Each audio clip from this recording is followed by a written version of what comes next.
On March 23, 2026, open-source satellite imagery confirmed USS Tripoli, the U.S. Navy's forward-deployed amphibious assault ship, moored at Diego Garcia in the Indian Ocean, 12 days after departing Okinawa at high speed.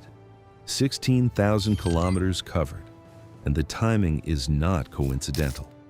According to the Wall Street Journal, citing 2 U.S. officials, the Tripoli and its embarked Marines from the 31st Marine Expeditionary Unit were expected to cross into the U.S. Central Command Area of Operations on March 27th. The same day, a reported deadline for Iran to reopen the Strait of Hormuz was set to expire. Behind Tripoli, the USS Boxer Amphibious Ready Group departed San Diego on March 19th and 20th, reportedly 3 weeks ahead of its original scheduled deployment date.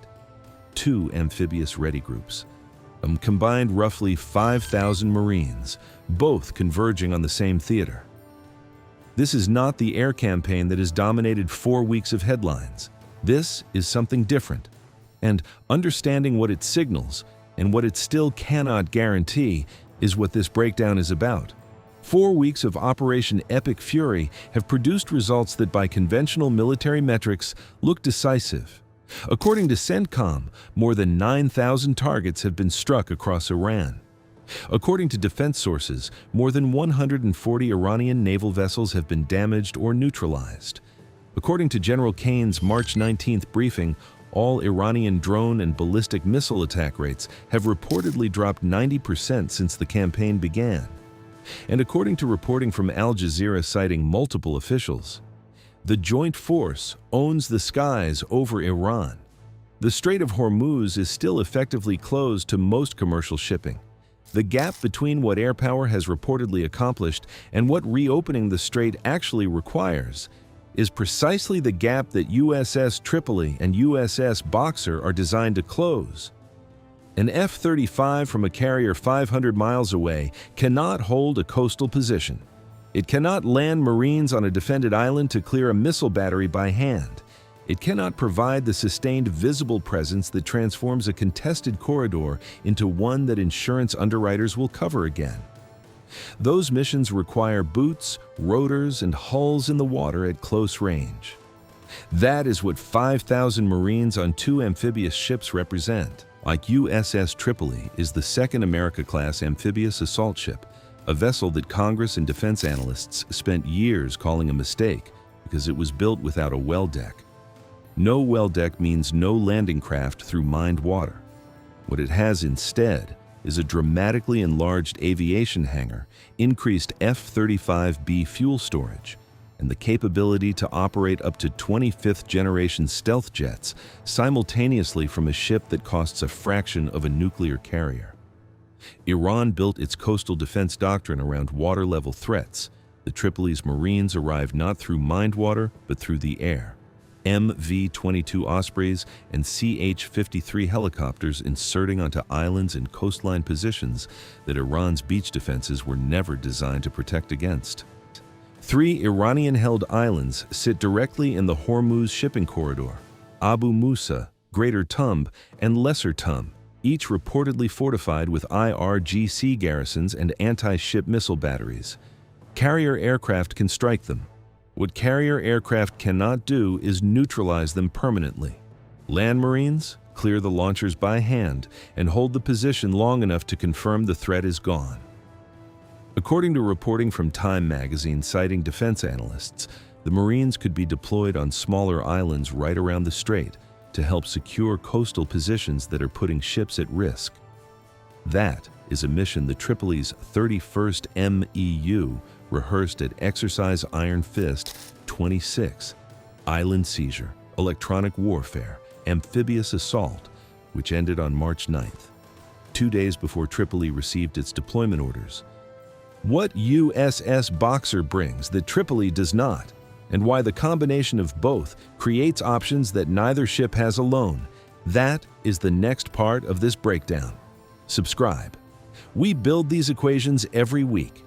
Where the Tripoli was built without a well deck to maximize aviation, the USS Boxer is a Wasp-class amphibious assault ship, the older design, with a full well deck. Landing craft, hovercraft, amphibious combat vehicles that can drive directly from ship to shore. The 11th Marine Expeditionary Unit embarked on Boxer has its own combat record in this theater. In 1990 and 1991, the 11th MEU formed part of an amphibious deception operation that tied down Iraqi forces along the Kuwaiti coast during Desert Storm. The combination of Tripoli's aviation-dominant configuration and Boxer's traditional amphibious landing capability gives CENTCOM commanders a layered set of options that no single ship could provide. The strategic option that both ready groups enable, and which multiple outlets including Axios, The Guardian, and Time have reported is reportedly under active consideration, is the seizure or blockade of Kharg Island. The island, sitting roughly 25 kilometers off Iran's coast in the Persian Gulf, reportedly processes approximately 90% of Iran's crude oil exports. According to Time reporting citing defense officials, some planners believe capturing the island would give the U.S. leverage to force Iran to reopen the strait by removing its primary source of revenue.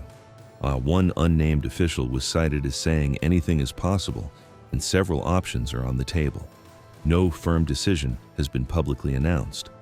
Step back and look at the full picture that is assembling in the theater as of late March 2026. More than 50,000 U.S. military personnel are reportedly supporting operations in the Middle East. The USS Abraham Lincoln Carrier Strike Group remains on station in the Arabian Sea. The USS Tripoli is crossing into CENTCOM area today. The USS Boxer is at sea from San Diego, expected to reach the combat zone around mid-April. And according to Al Jazeera reporting, approximately 2,000 soldiers from the 82nd Airborne Division's Immediate Response Force, a brigade-sized formation capable of deploying anywhere on Earth within 18 hours, have now been ordered to the Middle East. When asked directly whether troops would be sent, officials said publicly that no decision had been made. The forces are moving anyway. The honest caveat that defense analysts, including those cited by Time magazine, have consistently raised: 5,000 Marines do not automatically reopen a strait. Iran's coastline along the corridor in the Persian Gulf approaches stretches for hundreds of kilometers. The geography is more defensible than Normandy in some respects. Vertical cliffs, mountainous terrain, IRGC positions with decades of preparation. A forced amphibious assault against that terrain would carry significant risk and would not be a quick operation. What the Marines change is not the outcome. It is the options available to commanders. And options, in a conflict where air power alone has not produced the diplomatic result the campaign was designed to achieve, are exactly what the situation requires. Iran spent 40 years building a strategy designed to hold the Strait of Hormuz at risk without requiring a conventional naval engagement, fast boats, mines, coastal missiles, islands in the shipping lane. It was a strategy built on the assumption that the cost of closing the strait was lower than the cost the U.S. would be willing to pay to reopen it.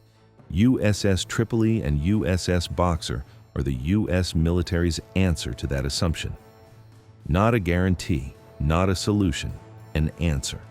The strait is watching. What the Marines will actually do when they arrive, the island options, the Kharg scenario, the coastal doctrine the Marine Corps has been preparing for. That breakdown is already on this channel. This video is based on publicly available reports and analysis. Some details may be subject to change.